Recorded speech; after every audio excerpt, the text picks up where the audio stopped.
What's up, YouTube people? It's your boy Patty McNinja, and if you don't know me personally, you probably don't know that I have actually owned an Xbox since I was a freshman in high school. And there has been a lot, and I mean a lot, of rumors about the future of the Xbox consoles this week. And of course, since I'm making this video, I want to talk about those rumors and kind of give my 2 cents. So without further ado, let's rock.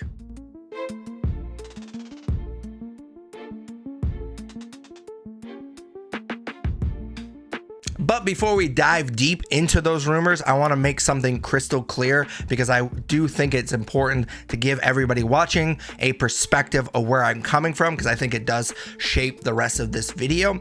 I did just mention that I have owned an Xbox since I was a freshman in high school, and despite how I dress, as some of you have politely pointed out in the comments, I am kind of an older guy, especially in gamer standards. I'm basically dead. So the fact that I've owned an Xbox since I was in high school basically means at this point in my life, I have owned an Xbox more than half of my life.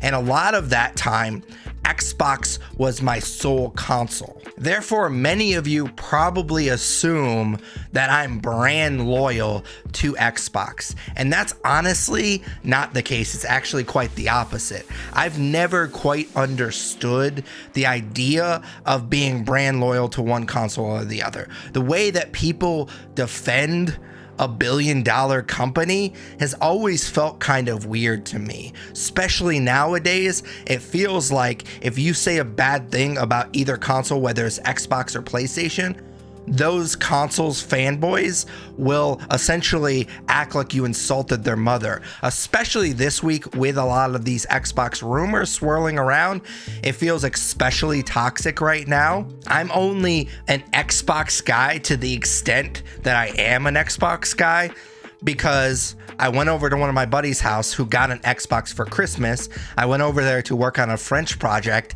and we ended up just playing NFL Fever. Didn't do very well on the project, by the way. And after I did that, I went home and I immediately Googled other games for the Xbox, and I saw this little game that you might have heard of called Halo Combat Evolved, and I thought it looked dope, and so I begged my parents to get me an Xbox for my birthday. So ever since June of the year, or I guess it would have been the next year, the Xbox came out, the original Xbox, I have owned an Xbox ever since, and again, it's been my sole console pretty much that entire time. It wasn't until my adult life, where I have a decent amount of disposable income and God of War came out for PlayStation 4, that I even ever considered getting another console. And ever since then, I've pretty much, for the most part, owned both an Xbox and a PlayStation. Outside of, there was like 6 months where I didn't own an Xbox because my Xbox Series X shit the bed. I made a whole video about that. You can check that out if you want. But I do still tend to lean towards Xbox if a game comes out on multiple platforms, just because I've been in that ecosystem longer, but I don't really care. I'm not brand loyal to Xbox or PlayStation. I don't really care. Again, they're a billion-dollar company. The fact that you're brand loyal to one or the other kind of feels a little weird to me, especially to the extent people are willing to defend one or the other. I just go where the best games are. I want to play the cool games. And because I have both, I just go where the games are. And that's where it gets a little tricky. Hi-Fi Rush, a surprise hit for Xbox when it shadow dropped on the platform in 2023, was held up as the poster boy for what Xbox exclusives and Game Pass could be. However, newly data mined t-shirt textures appear to suggest it won't be exclusive much longer. There are 2 textures, one designed in a color scheme similar to the PlayStation that reads "I'm here, baby," and one design in Nintendo's color scheme that reads "Rock Out Anywhere," which would strongly imply that there are plans to bring Hi-Fi Rush to both the PlayStation and Switch. This data mine was later confirmed by The Verge's Tom Warren on Twitter. And I, like pretty much everybody else that played Hi-Fi Rush, loved it. I did struggle a tiny bit, if I'm being honest, but it's just because I'm a typical white guy and I don't have rhythm, and obviously that game is all based on rhythm. The combat and everything kind of goes to the beat of the music, so I struggled a little bit with that, but that's my problem, not necessarily the game's problem. But what I loved the most about Hi-Fi Rush, outside of it just being a great game and really unique and the combat system and all that, is that I feel like it finally showed the true potential of Game Pass. And what I mean by that is when Game Pass first dropped, it was kind of sold as the Netflix of gaming. And the best part, or at least my favorite part of Netflix, especially once they started putting out original content, was it felt like a platform where artists could go and kind of make their passion projects. They could make movies or TV shows that normally under normal circumstances wouldn't have a place to go, that normally wouldn't have gotten made because there wasn't a platform previous to Netflix for these movies or TV shows to go, and they could drop on Netflix and succeed. And while I'm sure Hi-Fi Rush would have still been a hit because it's a phenomenal game, the fact that it dropped on Game Pass made it even a bigger hit. And I think that it finally showed the pairing between a game like Hi-Fi Rush and Game Pass really unlocked that Netflix of gaming potential, because now you have all these studios that normally wouldn't make these passion projects like Hi-Fi Rush seem to be, without a platform, like a surefire platform like Game Pass to drop them on.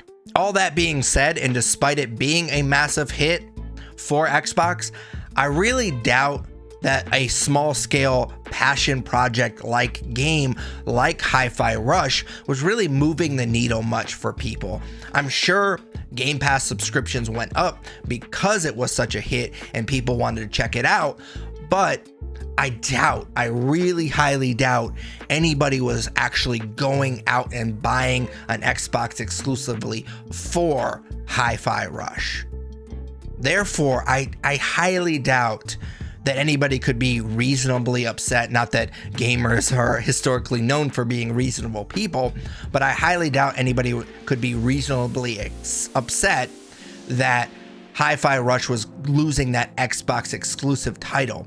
I argue, and I will continue to argue, that I actually think that it's a bold and good strategy for Xbox to let games like Hi-Fi Rush go to other platforms, especially if the rumors are true that it's going to Switch, because I wouldn't necessarily call Hi-Fi Rush a quote-unquote kids game.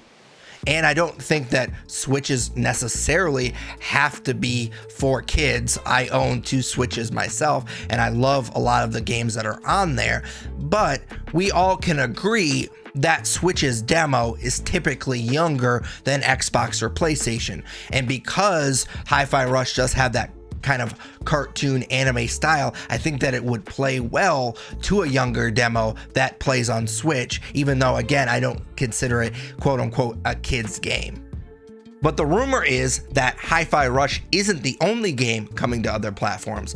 Indiana Jones and the Great Circle, the upcoming Bethesda game that is targeting a December 2024 launch, according to the Tom Warren article on The Verge, which I know that's the second time I brought up that guy's name, but the dude does great work, so you should definitely follow him on Twitter. He's a great follow. He states that Bethesda is considering bringing that game to the PlayStation 5. It was previously learned during the FTC v. Microsoft case that the game was originally planned for multiple consoles. Bethesda had a deal with Disney, which of course owns the Indiana Jones IP, to bring games to multiple consoles, but that deal was amended when Microsoft bought the developer. Now it looks like the studio is going back to their original idea. However, the game will still be considered an Xbox exclusive and won't be coming to PlayStation 5 until months after launch, according to the rumor. But it gets even worse for Xbox fanboys. It appears the fact that there's a rumor that Starfield may be coming to PlayStation 5 really set off some of Team Xbox in a tailspin. It was reported by Xbox Error that Microsoft plans on launching Starfield on the PlayStation 5 post the release of the Shattered Space expansion, which was quite a mouthful for me to say. This is not the first take. No official release date has been set for that expansion, but the target is later this year. If this rumor would be true, it would be a huge kick in the nuts for those Bethesda fanboys who were chomping at the bit for this game. I know someone personally that bought an Xbox exclusively to play Starfield. So if this rumor is true, it would be the ultimate betrayal to those gamers. All of Xbox discussion prior to the release of Starfield was that it was going to be exclusive. That's all they ever said about this game, was that Starfield was going to be exclusive. So if they eventually bring it to the PlayStation less than a year later, that would be a huge slap in the face for those gamers. Even though the reporting on these rumors has been great, and typically when there's this much smoke, there is fire, until we actually hear from Xbox or Microsoft, these rumors are just that. They are rumors.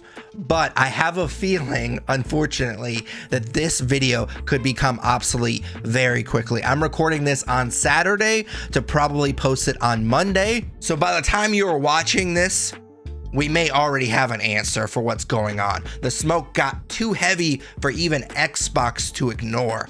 Phil Spencer had to respond, so he tweeted this out. "We are listening and we hear you. We've been planning a business update event for next week where we look forward to sharing more details with you about our vision for the future of Xbox. Stay tuned." He tweeted this out late last week, so this business update that he refers to could literally happen at any point. As of my recording, there hasn't been a date and time set. So just know that if it turns out we get that business update Monday night, I'm going to be crying myself to sleep tonight, because it's going to feel like this video was for nothing and then it's already outdated. But as far as the business update itself is concerned, what I hope we get from that update, well, best case scenario is that they come out and say these rumors are not true. But I really, really highly doubt that, because again, there's so much great reporting that's happening right now. For none of it to be true seems unlikely. So I do think the best case scenario based on that is they come out and they give us clear communication about what's going to happen moving forward. Xbox's communication in the past, especially around exclusives, has been less than ideal, to say it lightly. So again, I really hope that they come out with this business update and they have a plan set in place, and then they communicate that plan. Because unfortunately, us gamers, and I don't like that this is the case, but I think we can all admit that we've been eating shit because of these greedy game companies for years. So unfortunately, we are used to eating shit. But just don't lie to us. Don't manipulate us. If you're gonna screw us over, if you're getting away from exclusives altogether, then just tell us that. If you're going to more of a hybrid exclusive model, kind of similar to PlayStation 5 games, eventually years later coming to PC, then tell us that. Have a clear plan moving forward and communicate that. At the bare minimum, that's what I want from this business update. And if I had to put money on it, I would bet on the latter. I would be floored, absolutely shocked, if they came out with this business update and they're like, yeah, we're pulling the plug on exclusives altogether. Most likely, I do think it'll be that hybrid exclusive model where I don't think they'll go to the extreme that I mentioned with the PS5 games eventually coming to PC, because typically that happens years later, and I don't think that they'll wait that long. But I do think that they're going to come out and say some games are going to be on this hybrid model where they're going to drop on Xbox, exclusive to Xbox, and of course PC. Anytime that I say exclusive to Xbox, of course, that also means PC as well. And then eventually months later coming to PlayStation 5 or the Switch. Gun to my head, of course, my preference is that they just stick with exclusives the way that they are right now, but I keep going back to this. When there's this much smoke and there's this much great reporting, it seems unlikely. It's almost to the point where it's pretty much confirmed. The fact that Phil Spencer had to tweet something out that they were having this business update, it seems almost confirmed that something is changing. So therefore, going off of that, my personal preference would be that it's at least 6 months if they're doing this delayed exclusive model. Of course, I would hope for more than that, but bare minimum 6 months. Because first of all, anything less than that wouldn't feel like there's a real advantage to owning an Xbox, because there's so many great games out. So waiting 2 or 3 months to play a game if you only own a PlayStation 5 or a Switch really isn't that big of a deal, because there's something else that you probably could play in that time. So I think that that's number one. Number two, unfortunately, this is the case, but it is something that we have to discuss. Anything less than 6 months, because a lot of games don't always come out as finished products, anything less than 6 months, it would kind of feel like Xbox players were just beta testers.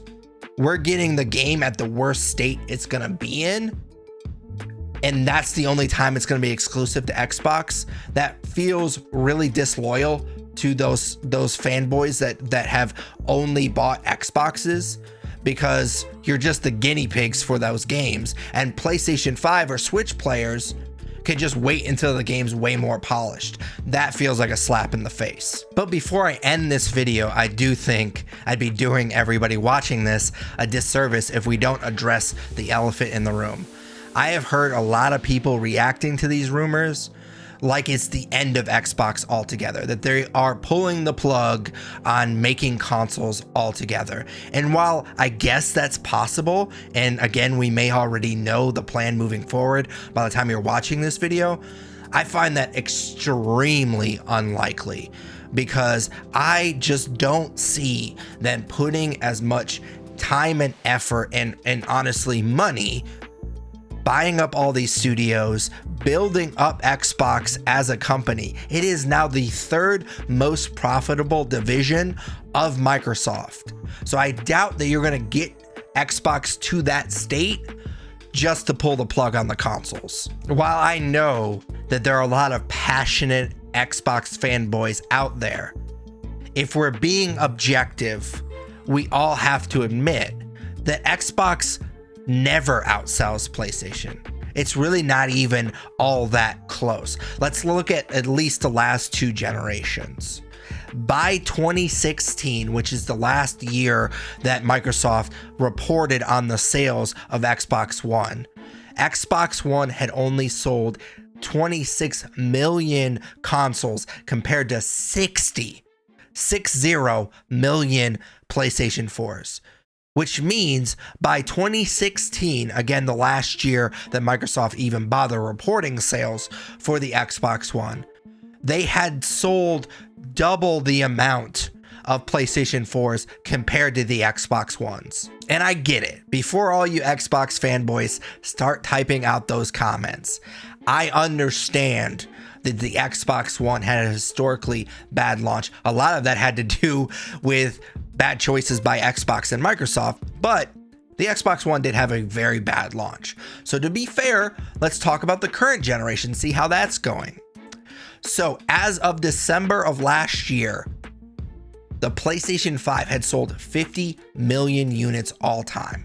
And while in typical Microsoft fashion, they haven't reported their sales in years of the current generation of Xboxes, it is estimated, due to a deep dive into their accounting, that the PlayStation 5 has actually sold all of the Xboxes, whether that's Series X or S, 3-1. They have outsold the Xboxes 3-1. So that gap is getting even larger. And everybody, whether you're on side Xbox or side Sony, everybody wants to argue about the so-called console wars and who's winning and who's losing. But honestly, looking at those numbers, it's not a console war, it's a console massacre.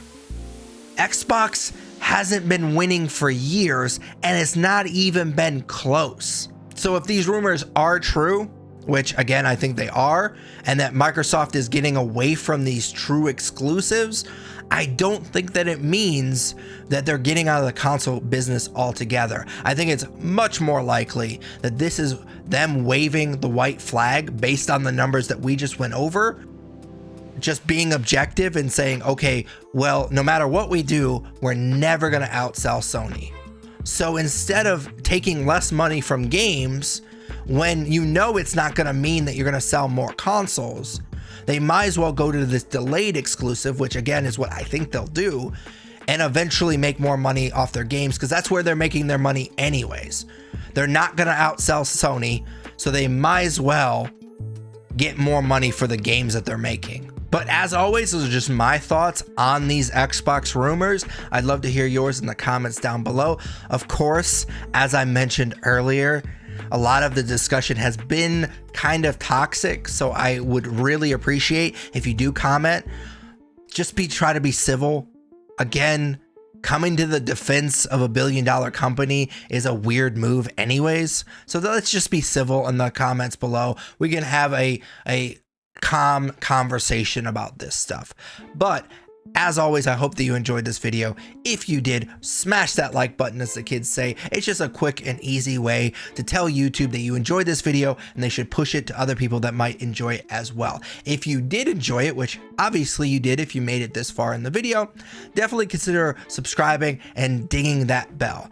That is just a way so you get notified every time I post a video. I try to post weekly gaming related content. So if you like that type of content, which again, you obviously do if you made it this far in the video, definitely consider subbing and dinging that bell. But until next video, take it easy. What's up, YouTube people? It's your boy Patty McNinja, and this is my boy Yoshi, aka Kitty Boy, and we were just talking and we agree that since you made it this far in the video, you might as well subscribe.